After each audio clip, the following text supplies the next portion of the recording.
Бүгін бұл колбасадан 3 күн жейтін плов жасаймыз. Бізге керегі колбаса, курица, морковь, пияз, рис, приправа. Бол. Ең алдымен бәрін аршып, турап тастаймыз. Дальше рис жуамыз. Суық суға жуамыз. Суы мөлдірдей тап-таза болғанға дейін жуамыз.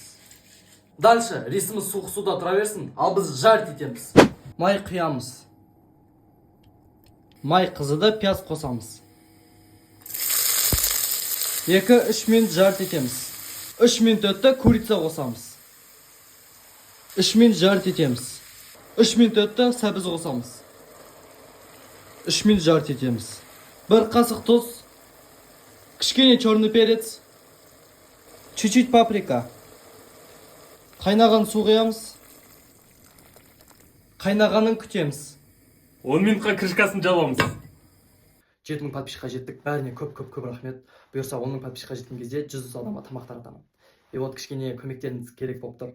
Кім рекламодатель, бренд, магазин кім біледі, соны комментарияға белгілеп кетуіңізді сұраймын, пожалуйста. Жақсы, күшті реклама жасап беремін. Для связи менде номер описанияға қалдырып кетемін. И Каспи номер тоже сол номерда, егер қолдаймын деген адам болса, сол жаққа мен Каспи номерім тұр, сол жерге лақтырсаңыздар болады. Бәріне көп рахмет за то, что подписались, за то, что смотрите. Всех бәрін жақсы көремін. Сау болыңыздар, ауырмай жүріңіздер. Давайте. Біздің плов дайын болып қалды. Ристің суын төгіп аламыз.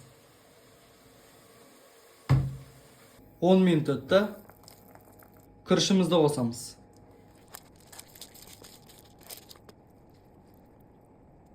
Чесноктарым болса, тығып жіберіңдер. 15 минутқа крышкасын жабамыз. 15 минут өтті. Горка жасаймыз.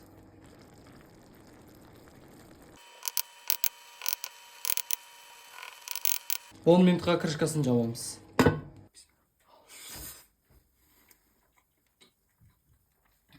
Зира қосыңдар. Мен приправа для плова қосуды ұмытып кеттім, сол үшін приправа саз болып қалды. А так, дәмді.